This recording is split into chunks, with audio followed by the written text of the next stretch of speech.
lever des fonds, ça veut dire être moins propriétaire de ta société que tu ne l'étais hier. C'est ça qu'il ne faut pas oublier, en fait. Lever des fonds, c'est sympa sur le papier, mais tu avais 100% d'une boîte, tu n'en as plus que 80.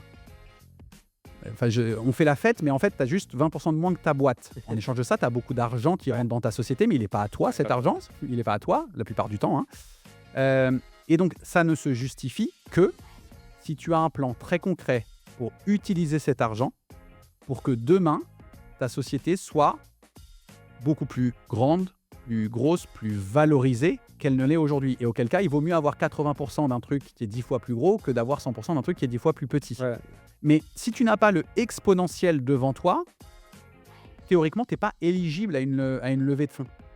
Et donc, le moment où tu te dis « Oh putain, mais en fait, si je mets 2 millions d'euros de plus dans mon modèle, je vais faire x10 », c'est le moment où il faut aller lever des fonds. Ouais. Tant que tu n'as pas cette conviction-là, c'est pas forcément l'option qui est privilégiée, mais les gens te le diront. Normalement, le marché te le dira et te dira « Bah non, en fait, j'y vais pas ».